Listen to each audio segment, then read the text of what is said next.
Hi hello नमस्ते सत श्री अकाल आदाब।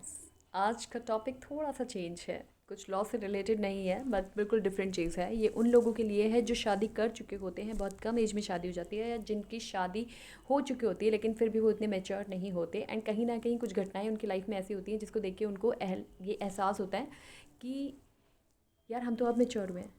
अगर ये झटका नहीं लगता हमें ज़िंदगी का तो हमें पता ही नहीं चलता कि लाइफ में क्या होता है। बाकी और लोग कितने ज़्यादा मैच्योर हैं, हम क्यों नहीं थे? हमने अपनी ज़िंदगी के 10 साल 15 साल वेस्ट कर दिए। तो सुनिए, ऐसा नहीं है। आपने कुछ वेस्ट नहीं करा। अगर आप उस चीज़ को एनालाइज कर पाए और आपको ये पता लगा कि आपने क्या खोया, तो आप अभी भी बिल्कुल सही जगह पे हैं। आप बच गए हैं। आप अपने उस बाकी बचे हुए टाइम को अच्छे से यूटिलाइज़ कर सकते हैं, कुछ ऐसा करके जो आपने नहीं करा, जो आपके मन के अंदर कहीं कुछ इच्छाएं रह गई थी उनको पूरा करके। तो उसके लिए बिल्कुल डरिए मत, घबराइए मत और अच्छा सोचने की कोशिश कीजिए।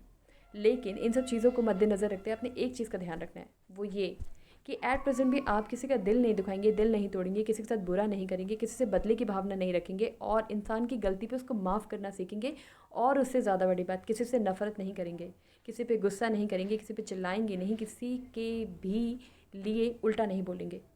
कई लोग की आदत होती है कि जैसे आपने सामने सामने बहुत तारीफ़ करी, जैसे ही बंदा आगे को निकल गया तो 4 गालियाँ दे दी। ऐसे भी लोग होते हैं। ज़्यादातर मेल में ये चीज़ें ज़्यादा देखी गई हैं। हालांकि फ़ीमेल के अंदर ये गुण होता है इसी चीज़ का उल्टा, कि वो क्या करती है, सामने सामने हाँ वाह नाइस ये वो करके, एंड देन जैसे ही वो आगे को गई बनी बकवास सी, कितनी गंदी लग रही थी ना, देखा इसका, oh my God dressing sense, my God horrible. तो ये होता है, ये फीमेल के अंदर भी है और मेल के अंदर भी है। मेल थोड़ा गाली वाले टाइप में और कुछ अजीब टाइप, मतलब समझ ही रहे होंगे, मेरे को ज़्यादा एक्सप्लेन करने की ज़रूरत नहीं है।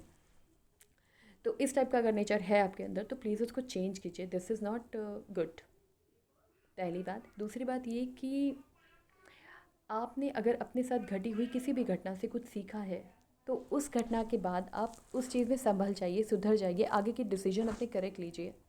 आप लेने की कोशिश भी करेंगे पर हो सकता है दोबारा एक और घटना हो जाए आपके साथ, तो फिर आपको एहसास होगा अच्छा मैंने इसका ये तो सोचा ही नहीं था।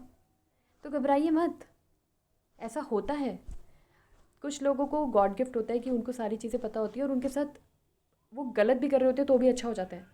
और कुछ लोग बेचारे अच्छा कर रहे होते हैं तो भी उनके साथ गलत ही गलत होता रहता है। कई बार ऐसा हो जाता है आपको लाइफ पार्टनर गलत मिल जाता है। कई बार ऐसा होता है कि जिस फैमिली को आप बहुत ज़्यादा सपोर्ट कर रहे हो वो फैमिली आपके अगेंस्ट हो जाती है। कई बार आपके भाई बहन आपके अगेंस्ट हो जाते हैं। कई बार आप उन लोगों से जिनको आप उम्मीद ही नहीं करते थे वो आपको सपोर्ट करने लग जाते हैं। या फिर कई लोग, कुछ लोग आपके लिए जो उल्टा बोलने वाले थे, जो भी कुछ थे, वो आपके सामने ही आ जाते हैं। आपको बहुत बार ऐसे मौके मिलते हैं जहाँ पर आप अपनी चीज़ों को एनालाइज़ कर सकते हैं। बट इसका ये मतलब बिल्कुल भी नहीं है कि आप वहाँ जाके उनसे लड़ना शुरू कीजिए। आप जो भी चीज़ आपने देखी, एनालाइज़ करी, उसके बाद अपने अंदर, अपने बिहेव, अपने नेचर के अंदर क्या मैच्योरिटी लेकर आते हो और किस तरीके से अपनी बात को रखते हो और उसको कैसे बेटर वे में आप जाके आगे बोल सकते हो, वो चीज़ के अंदर आपने चेंजेस लाने हैं।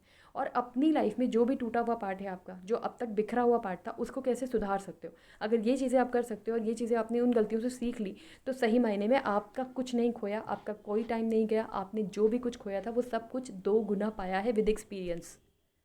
ये मेरा मानना है और मैं उम्मीद करूँगी कि आप लोग भी यही मानिए, क्योंकि ज़िंदगी में इंसान कभी कुछ खोता नहीं है। अगर आपके साथ कोई गलत घटना भी हो जाती है तो वो भी आपको बहुत सारी लर्निंग दे के जाती है, आपको बहुत एक इंटेलिजेंट इंसान बनाती है, आपको एक मेच्योर पर्सन बनाती है, आपको बहुत कुछ सिखा के चली जाती है कि आप दोबारा वो गलती तो रिपीट नहीं करेंगे एटलीस्ट। और वो महान लोग जो एक गलती को बार बार रिपीट कर रहे होते हैं, तो फिर वो एक बारी तो गलती है, दूसरी बारी भी मान लिया गलती है, बट तीसरी और चौथी बार अगर वही चीज़ रिपीट हुई है, आपने पूरी समझदारी करी और उसके बाद रिपीट हुई है, तो फिर वो आपकी किस्मत है। लेकिन अगर फिर भी जानबूझ के गलती करी है तो फिर आप महा बेवकूफ़ नंबर 1 हो। उसमें फिर आपका कोई कुछ नहीं कर सकता। फिर तो आपको कोई 10 बार धोखा दे, 50 बार धोखा दे, कुछ नहीं हो सकता। तो हद से ज़्यादा सीधा होना भी गलत है, हद से ज़्यादा टेढ़ा होना भी गलत है। आपको दोनों का मिक्सचर होना ज़रूरी है। जहाँ पे आपको जवाब देना है वहाँ पे हाजिर जवाब बनिए, जहाँ पे किसी ने आपके साथ बुरा किया है वहाँ पे वहीं उसको टोकना शुरू कीजिए, चीज़ों को एनालाइज़ करना शुरू कीजिए और अपनी बात को सही तरीके से रखना आपको आना चाहिए। ठीक है? तो ये कुछ चीज़ें हैं जिसकी वजह से आप अपनी लाइफ को बेटर कर सकते हैं, स्मूथ कर सकते हैं और एक अच्छे इंसान के रूप में भी आ सकते हैं।